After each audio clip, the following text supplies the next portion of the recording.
A gente está conversando aqui, nós estamos recebendo em nosso estúdio Renan Santos, pré-candidato à presidência da República. Ô Renan, inclusive, eu acabei de falar em off aqui, ouvinte, o que acontece em off normalmente a gente não, não leva ao ar, mas eu acabei de falar em off aqui para o Renan, que me chamou a atenção o fato de meu filho, de 19 anos de idade, né, ter me perguntado: pai, o senhor conhece, já ouviu falar no Renan Santos, candidato a presidente? Falei: já, mas até então superficialmente, né, Renan? Ele começou a me dar uma aula de quem era o Renan Santos, das propostas, inclusive citou a proposta para extinguir gradualmente as favelas no Brasil, né, dentro de um prazo de 30 anos. Aí eu, meu filho, como é que ele vai fazer isso? Ele falou lá do Rio de Janeiro se transformar lá em Independente. Como é que é isso? Nossa, Renan? mas seu filho não, é sério. Seu filho está por dentro de tudo. E aí depois, é isso que vai fazer a gente ganhar a eleição. E aí depois me mandou um vídeo, né? Seu falando sobre o tema. Que proposta é essa de acabar com as favelas, Renan? Primeiro, sim, parabéns pelo teu filho, tá? E pessoas como teu filho vão fazer a gente vencer as eleições. Eu falo com toda tranquilidade. Ninguém tem a militância mais engajada e mais inteligente do que a nossa. Capaz de falar de propostas. Ele não tá falando pra você, vai no Renan porque o Renan é legal. Não, ele tá no detalhe. E essa é a nossa diferença pros demais. É por isso que a gente vai vencer a eleição. Desfavelização, seguinte: nenhum país sério as pessoas moram em favelas. Nos Estados Unidos chamam de slums, né, favela. Favela é uma organização social horrenda, sem saneamento básico, em que as pessoas vivem de maneira bestializada, tomado pelo crime, com mau cheiro, com casos mais, vamos dizer, mais evidentes de tuberculose, porque tem muito mofo por causa da proximidade das casas, com gravidez na adolescência numa taxa muito mais alta. Ou seja, a favela é um erro. O Brasil começou a achar que é parte da nossa cultura ter favela, muito por conta daquela propaganda imunda lá do Rio de Janeiro. O Rio de Janeiro adora ficar exportando. Ai, não, a gente é favela. Favela é uma ova. Eu não sou favelado e eu não quero que ninguém seja favelado. Pois bem, nós precisamos fazer um grande plano de regularização fundiária e infraestrutura para transformar o que hoje a gente chama de favela em bairro, para tirar as pessoas que estão em áreas de risco e colocar elas em condomínios de prédios, para que esses condomínios de prédios e para que essa reurbanização seja feita também com lei e ordem. Ou seja, o que eu chamo de lei e ordem? A pessoa não vai poder refavelizar, pegar a casa que eventualmente foi paga pelo contribuinte para que ela possa morar e refavelizar ela. Ela perde a propriedade daquilo. Ela vai ter que respeitar a arquitetura da casa que foi oferecida para ela. Ela vai ter que respeitar a rua, não vai poder ter pichação, vai ter câmera na rua, vai ter escola próxima. A gente vai dar cidadania para as pessoas e vai trazer para as pessoas o comportamento cultural de alguém que saiu da favela. Vai ser imposto lei e ordem, assim como vai ser trazida para as pessoas cidadania. Porque quando você vive numa organização social que é a da favela, você se faveliza mentalmente. Como eu te disse, gravidez na adolescência, promiscuidade. Infelizmente as pessoas da favela não conseguem se proteger culturalmente de um caldo cultural horrível que é criado ali. E que a mídia fica falando, nossa, isso é lindo, isso é bacana. Isso é horrível. Então a gente está falando aqui de coisa de, vamos colocar, 8% da população brasileira que vive em favela. 16 milhões de pessoas.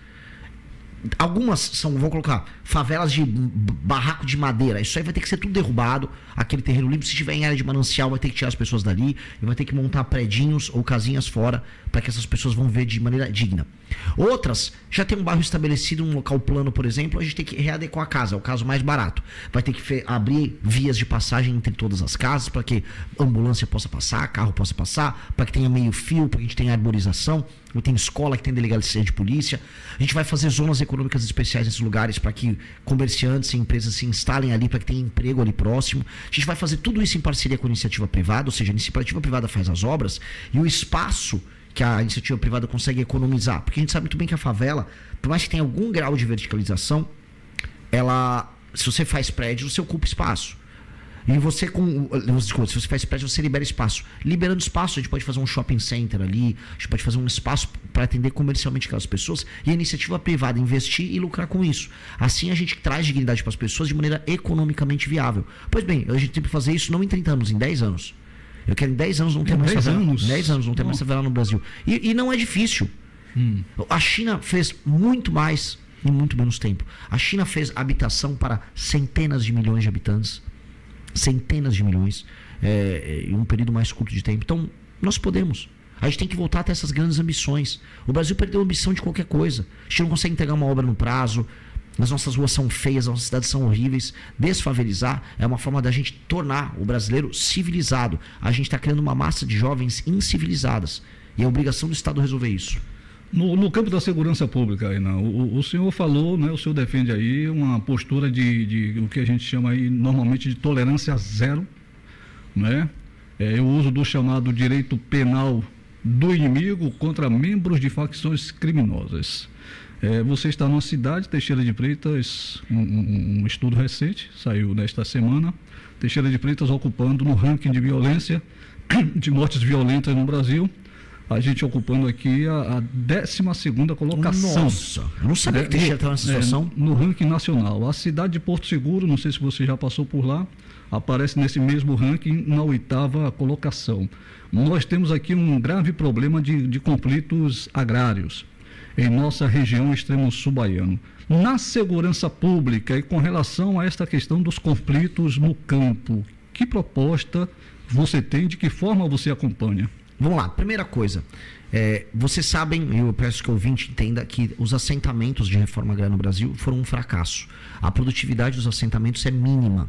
Portanto, não haverá absolutamente nenhum caso novo de reforma agrária no Brasil, enquanto a gente não aumentar a produtividade daquelas pessoas que foram assentadas. Senão, o recado que a gente está passando é o seguinte: a gente vai tirar a terra de alguém e vai dar essa terra para uma pessoa que não está trabalhando a terra.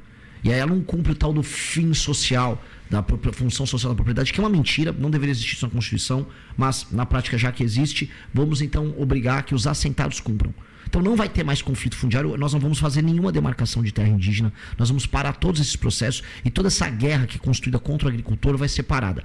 Pelo contrário, eu vou para cima das ONGs internacionais que financiam isso, eu vou para cima de toda e qualquer falsificação com relação a essa questão de terras indígenas e de homem branco, sei lá, um homem branco meio pardo que nem tem índio na composição étnica dele, bota um cocar, eu sou índio, vou invadir essa terra. Não vai, ele vai invadir, é uma boa cela na cadeia se vir resolver aprontar. Esse vai ser o papel do nosso governo, vai acabar essa questão fundiária e eu sei como isso atormenta as pessoas aqui no sul da Bahia.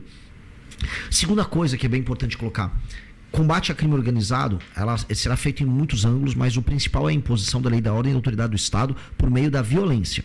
O Estado vai agir utilizando a ferramenta da violência contra quem está usando violência contra as pessoas. Então, se você que está nos ouvindo aqui é membro de uma facção criminosa aqui em Teixeira de Freitas, já que é uma cidade tão violenta, deve ter algum vagabundo ouvindo. Vagabundo, presta atenção, eu vou pegar você.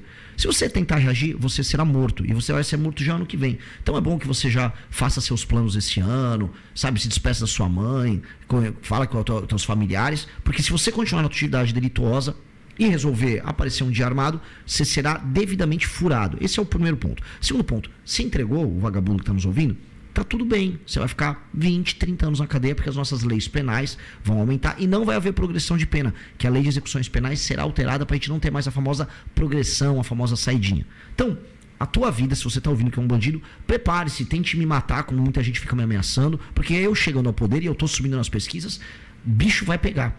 E precisa ser assim. Eu vou fazer mais presídios. Fica, Renan, você vai fazer mais presídios ou mais escolas? Mais presídios. Eu vou fazer mais presídios. Eu preciso fazer com que a escola que exista funcione, e já tem escola suficiente, e eu vou fazer presídios para colocar bandido.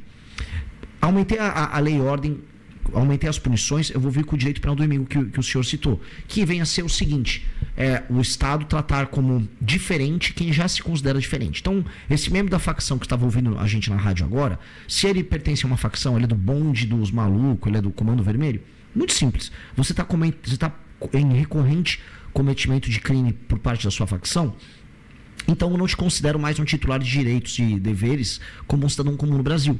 Você não tem a presunção de inocência, se você nunca terá progressão de pena, todos os crimes que você cometeu são inafiançáveis, e se um policial te viu na rua e te identificou, você não tem audiência de custódia, você não tem nada de ser levado na hora para o presídio.